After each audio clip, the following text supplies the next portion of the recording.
What's up, Exiles? It's Hegemony, and this is the update on my Varnostra Double Dot Max Block Gladiator in the Hardcore Perandus League. It is important to note that this video will not be a full-blown build guide, and if you're interested in the build guide, feel free to check out the YouTube description. I have a video discussing all the mechanics and the theory crafting behind this character. My proof of concept character on the Standard League was using a Legacy Bringer of Rain, that had better HP and better block chance. In addition, I didn't really min-max the rares, but one of the major concerns was that the HP was too low, sitting around a 4.4k life pool. And the good news is that this character on the Perandus Hardcore League is actually 3 levels under the proof of concept, and it just so happens we're just over 4.8k HP. This number should be around 4.9k HP at level 90. But we can't forget our defenses. We are running Grace, which gives us 14.2k armor, and at level 87 I was able to hit all the significant block nodes, which allowed me to have 60% block chance passively. As a reminder, we have the Ascendancy node called Painforge, which gives us 8% additional block chance if you're damaged by a hit recently. So when that goes up, I'm at a really comfortable 68. What does this actually mean in terms of itemization? This means you could literally buy the worst Rumi's concoction with the worst rolls and it would still get the exact same benefit as a perfect one. Well, you might be wondering, is Rumi's really worth it when you're almost at block cap and you're not too far away from the Gemini nodes? The Gemini wheel would give you 6% additional block, and you could get 1% additional block on a jewel that I do not currently have. This would give you a total of 7% additional block chance, leaving you at 75. And with my current itemization and level, I don't really feel Gemini is worth it. It might be something that I would shoot for in the long run, but as you can see, I have still yet to pick up Adder's Touch, and this is where I need to head. Now let's go over how I was able to hit higher HP thresholds than my prototype with a non-Legacy Bringer of Rain. The main reason I was able to get more HP was because I decided to hold off on Adder's Touch. It's something that I will get in the near future, but picking up a jewel socket near the Ranger for 2 points and another one at the Duelist for 2 points allowed me to get more HP through the jewel. So a few people through the YouTube comments ask, what do you look for in jewels for this character? And basically the criteria is that the jewel has both 1% additional block chance while dual wielding in addition to max life. That's really all you need. And with all my characters, I make it a point to LE weak cap. And with a character that uses a lot of uniques that don't include a lot of resist, jewels are a great way to overcome that issue. So on the Duelist jewel, I have 12 fire and cold. On the Ranger jewel, I have 9 all res. And on the Shadow jewel, I have 10 all res. The other issue you might have with this character if you want to level your gems to the max level is that you're going to need strength and intellect somewhere on your gear or on your jewels. And in this case, I'm able to level my skills to max level because I have 155 strength and 161 int. Let's talk about where I was able to get those off stats. On this jewel, I have 7 all attributes. This goes up to 8. I would highly recommend that you get a strength int jewel, at least one of them. In addition, I have a heavy belt. This gives a implicit of 35 strength, but I'll go over some of the places that you can get strength while leveling. Master of the Arena gives you 20 strength. This node leading to this jewel gives you 10. And I didn't really get strength until I got to Primal Spirit. This gives you 20 strength and 20 int. This is so important as it helps your character in so many different ways, both with mana regen and increases flask charges gained. This will help you fill both your Lion's Roar, Diamond Flask, and Rumi's concoction at a very rapid rate. We head over to Weapon Artistry. It's also in the Ranger tree. It gives you 10 additional strength, and then you don't get strength for a long time up until you get to Blood Siphon, which gives you another 20. You want to get max strength because it allows you to run a max level Earthquake. It's a pure strength gem, so you'll definitely want to aim for that. Intellect was kind of an annoying problem to solve while leveling, but you always have the option of picking up Wisdom of the Glade, which gives you 30, and you can get that pretty early on. In addition, Primal Spirit will give you 20, Aspect of the Lynx gives you 10, and then when you go up and get this jewel, you'll get 20 along the way.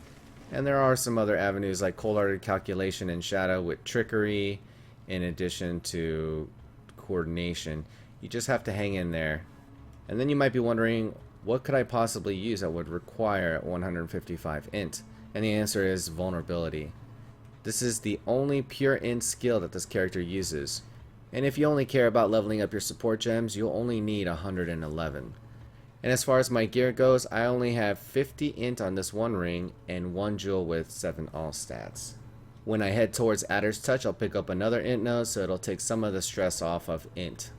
And as far as rares go, what are you looking for on rings and accessories? Well, on rings you just need life and resist and maybe one offset, whether it's strength, whether it's int. Those will help you in big ways. Get as much resistance as possible. If you have the luxury of putting on another prefix, Flat Fizz is a great choice.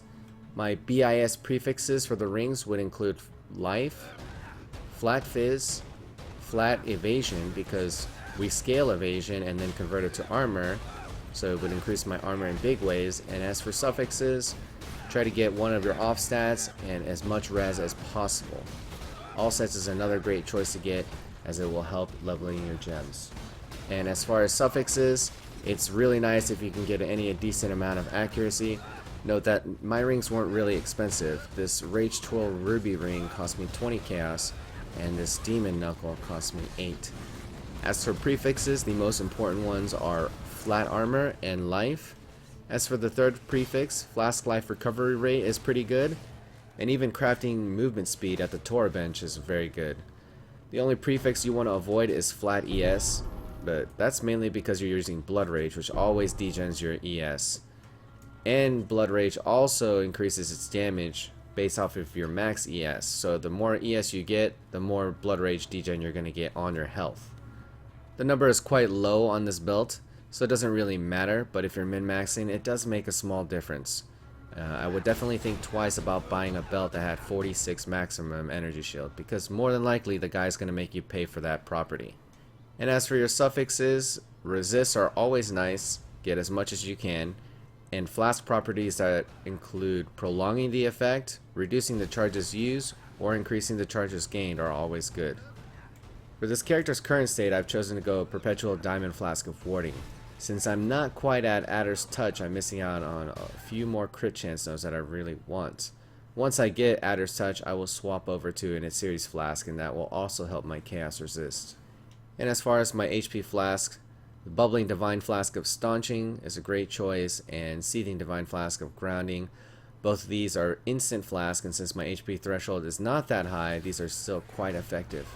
And while you're probably unlikely to take much damage at all because of your mitigation and your block chance, it's always a good idea to keep yourself topped off, because the next mob might be a volatile, and that you cannot block. You can either avoid it or mitigate it through resistance. Now with this character in mapping, since I'm very leapfroggy and I have a 2-part wombo combo, what ends up happening is I'll throw down the earthquake and then I'll leap away to go to the next pack, and then the earthquake will kill that pack and then the volatile will explode over there. I've run a lot of maps so far. I'm level 87 and I've only taken 2 volatiles to the face. And it's worth noting the volatiles that I took were not a threat. Whenever you see sub fizz on a rare, give it the respect it deserves. Just assume that there's going to be a volatile explosion and you should be fine. It's probably only one of the things that can really take you out on this character. Now let's talk about the boot slot. You pretty much just need life and resist. As far as armor or evasion, they're interchangeable. I chose armor in this case because it's easier to color 2 red, 1 blue, 1 green. However, picking up evasion boots would be preferable because we have more nodes that scale evasion than we do armor. In the Duelist, we have armor evasion hybrid nodes through Cloth and Chain and at the Duelist start. In Ranger, we have evasion life nodes. And then in Shadow, we have the evasion ES nodes. If you have an opportunity to buy high evasion boots and you have a buttload of chromes, go with those instead. So now that we've gone over the gear, let's go over the skills and how it's different from my prototype. In my helmet with the Bringer of Rain, we have increased critical strikes, earthquake, less duration, and increased area of effect. Notice I'm wearing a chest piece that's disabled, and that's because Bringer of Rain does not allow chest armor. However, you can use this in interesting ways. You can use it to level up skill gems. They will still gain XP, and this is a great placeholder for your Conk Effect gem. You don't have to keep it in your inventory. It's a simple short distance swap you can make to drastically improve your single target DPS. In my offhand, I'm using Riposte, Power Charge on Crit, and Vengeance. These aren't super reliable, but when they do go off, they give me power charges or allow me to refresh my current power charge stack. My main source of generating power charges is through Leap Slam, Power Charge on Crit, Faster Attacks, and Fortify.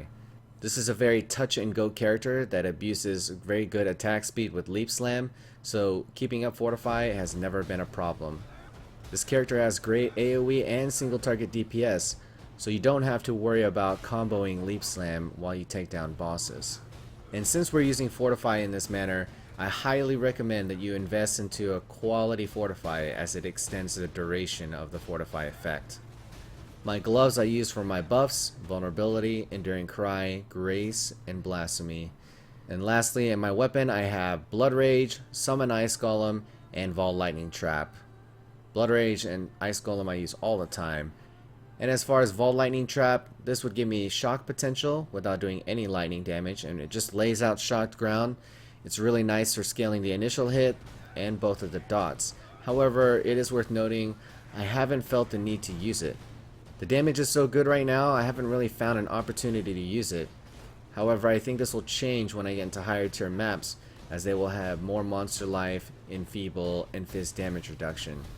So I'm going to keep it in my arsenal for now. It'll be my ace up my sleeve. If you guys enjoyed this video, don't forget to like, share, and subscribe. I'm Hegemony, and I'll see you guys later.